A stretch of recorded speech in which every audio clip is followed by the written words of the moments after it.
New Watford boss Claudio Ranieri says his brain is forever young.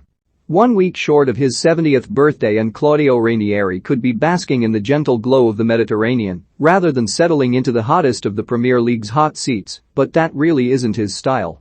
"I'm very bored if I don't stay in football," explained Ranieri as he was formally unveiled as Watford's latest head coach, his 22nd different job across 18 different clubs and one national team in a managerial career stretching over 35 years. "I love football. I love the life. 50, 70, 80 maybe, why not? The oldest manager in England maybe with a walking stick."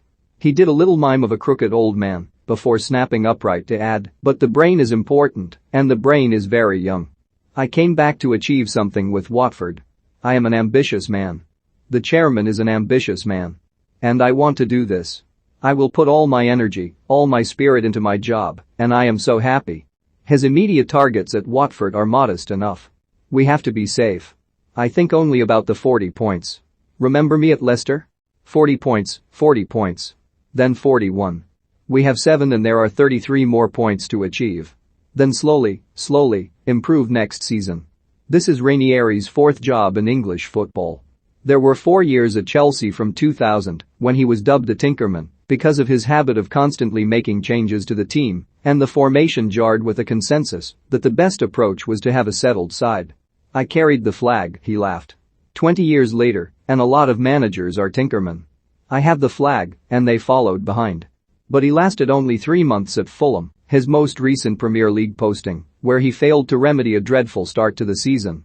"I made mistakes at Fulham, sure," said Ranieri. "When I managed the Greek national team, sure. It can happen in long career, 35 years. You have to put it behind you. Another match, another day."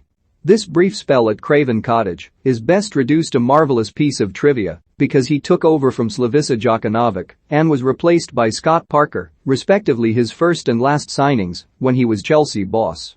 At Leicester City, however, his achievements will live forever as one of football's great fairy tales, even if he was sacked 9 months after winning the Premier League title at odds of 5,001 with a team tipped for relegation. "I tried to do my best," said Ranieri. "And I'm happy if some people, not only in sport but in life, think that if Leicester did this, then why not? That is very good hope for the people. For me, the day after, it was in the past. I forgot everything. I look always forward. What happens tomorrow? What happens on Saturday? Another Leicester could happen in 100 years. But he will always embody hope for the outsiders against the elite, and he returns at a time when Newcastle United is giddy with possibility following the takeover by representatives of Saudi Arabia's sovereign wealth fund. Reminiscent, perhaps, of the time Roman Abramovich swept into Chelsea, transforming the landscape of the Premier League and expectations at Stamford Bridge. "I was sacked," replied Ranieri. "I finished second behind the unbeaten Arsenal and reached the semi-finals of the Champions League, and I was sacked. That is the life, and you will tell me Watford change a lot, it's unbelievable." Ranieri will not fear the crazy carousel that makes him the 14th permanent Watford boss in 9 years under the Pazzo family, or the 6th to take charge in less than 50 Premier League games. He is insulated by his vast experience and knowledge of how the club's owners like to operate. Giampaolo Pazzo, father of Watford owner Gino, once tried to recruit him as manager of his Italian club Udinese. "It was 20 years ago, roughly," revealed Ranieri. "He wanted me at Udinese and we didn't achieve it. This time the deal was sealed in a flash." Watford called after losing 1-0 at Leeds on their last outing before the international break left them with 7 points from 7 games. Ranieri was on a plane to London the very next day. He had been without a club since the end of last season when he left Sampdoria, where he restored calm and stability, having assumed control in 2019 when they were adrift at the bottom of Serie A with 3 points from 7 games. They avoided relegation with games to spare and finished 9th in his second season before Ranieri left to the disappointment of the fans, having failed to agree a new contract with the club. There have been highs and lows and few will be surprised if his time at Watford will turn out to be another of his shorter tenures.